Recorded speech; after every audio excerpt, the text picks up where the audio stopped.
Old money has the benefit of inheriting sofas, chairs, tables, and the like from well-heeled ancestors who had an eye for quality, and the means to acquire it, the brains to hold it, and the brains to hold on to it. Perhaps you've inherited good pieces, and you've been spared the expense of furnishing your residence from scratch. If not, fret not. There is hope, and that hope lies in the ignorance, negligence, and poor judgment of others. Can't we always count on that? These others are the people whose families have acquired quality furnishings in the past, but no living member of the family has the inclination, interest, or intelligence to hold on to them. Therefore, these quality pieces end up at auctions, thrift shops, garage sales, and estate sales at a fraction of their value. Not very old money, but good for you. Hello ladies, welcome to my channel. My name is Nicole and I've been on a little bit of a level up journey this last 14 months. And one of the things that I'm learning is that you can level up without money, but there comes a point where you can't ignore the fact that you do need money on a level up journey. So if you're like myself, you're looking at increasing your financial wealth so you can continue leveling up and expanding on the things that you find enjoyable in life, and maybe you like better things but not necessarily more things, I do think that you will enjoy this series. So if you haven't seen the other videos, I encourage you to go back and watch them and press the like button for the videos that you did enjoy, so I know that that's more of what you want to hear here on this channel. Which brings me to the next point. If you haven't subscribed yet, I would be so honored if you do so, if this is the type of content that you enjoy. So with that, let's get into today's video. Let's talk a little bit more about how we can level up and practice old money habits and values when it comes to the furnishings in our home.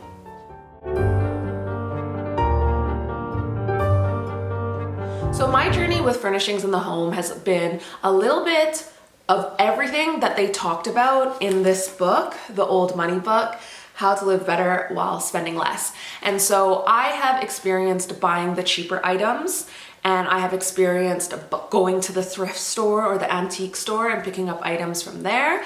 And I've also experienced going and spending my entire paycheck on a table and then being broke for the rest of the month. And so when I was reading this chapter in this book, it was amazing to see how this book is so practical, and if you haven't picked it up yet, there will be a giveaway at the end of the series.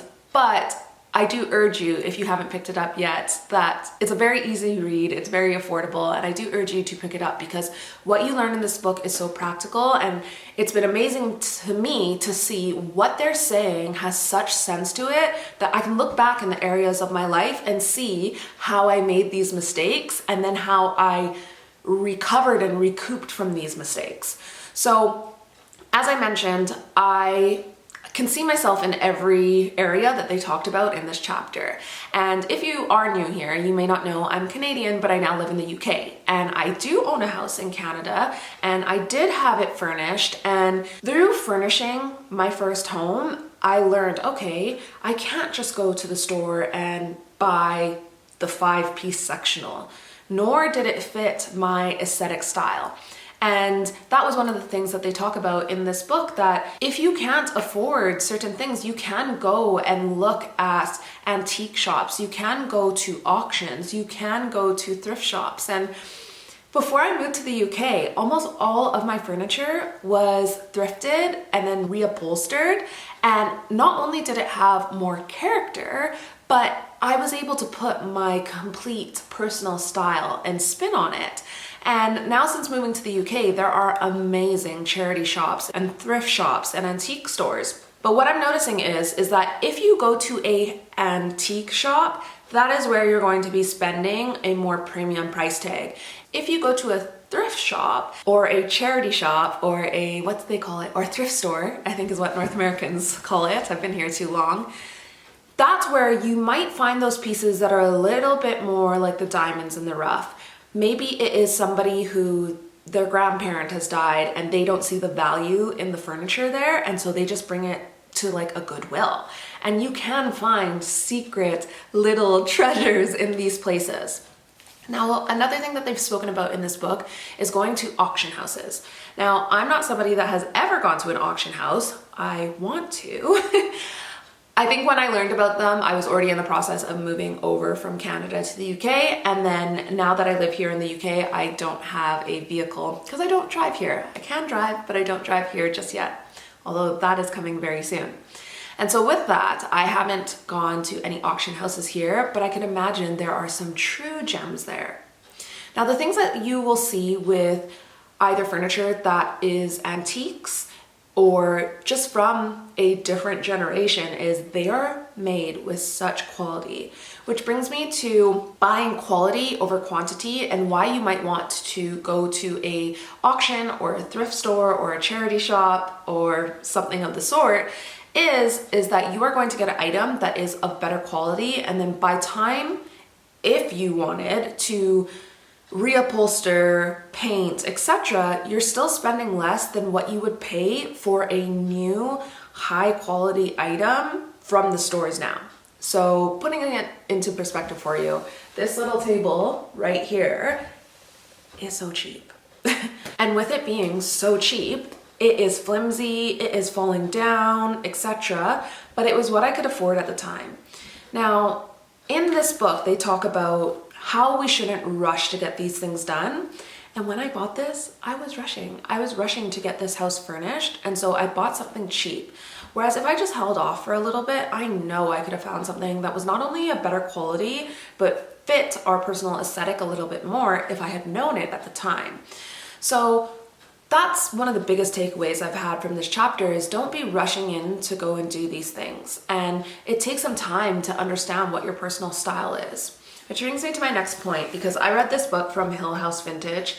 She has a stunning Instagram account. And whether her personal aesthetic or style is to your liking or not, one of the things that she talks about is being a slow designer and how she didn't curate this aesthetic overnight. It took time for her to find these items and bring them into her home.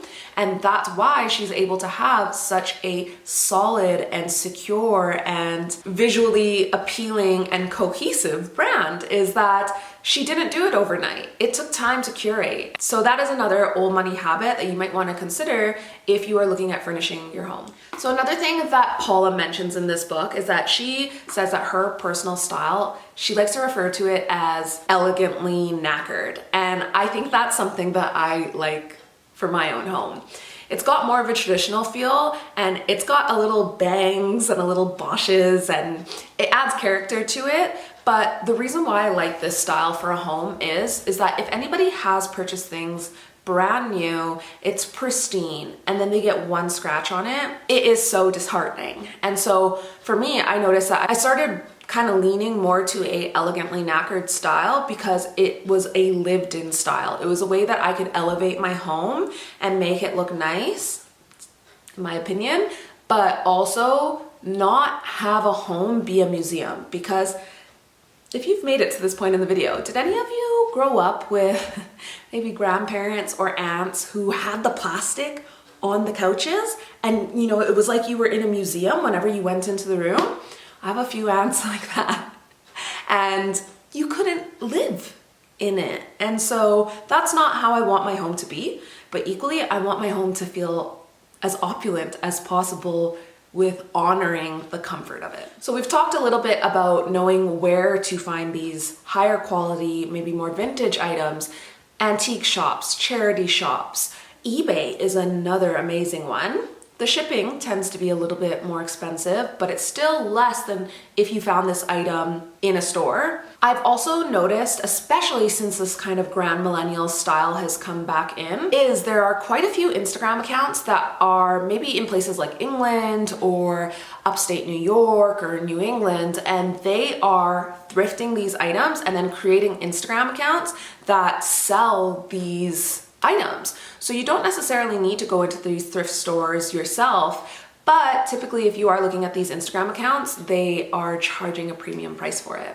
There's a few YouTube channels that I'm absolutely loving that show the restoration of kind of a antique or old world style. One of these channels is from Christine McConnell.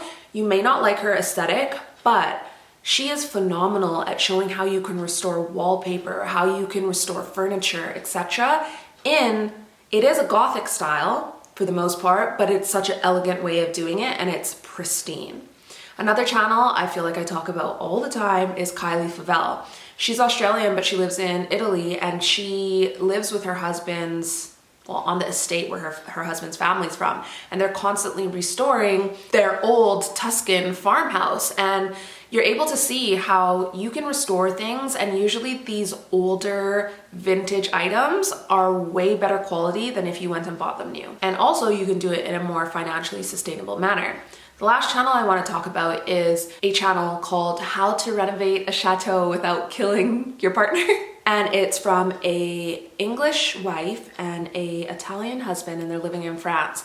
And they've completely renovated their chateau. And again, you can see how they don't always go to the brand new stores. And that's not because they're not trying to fit their aesthetic. They're not going to the brand new stores because it is not financially sustainable.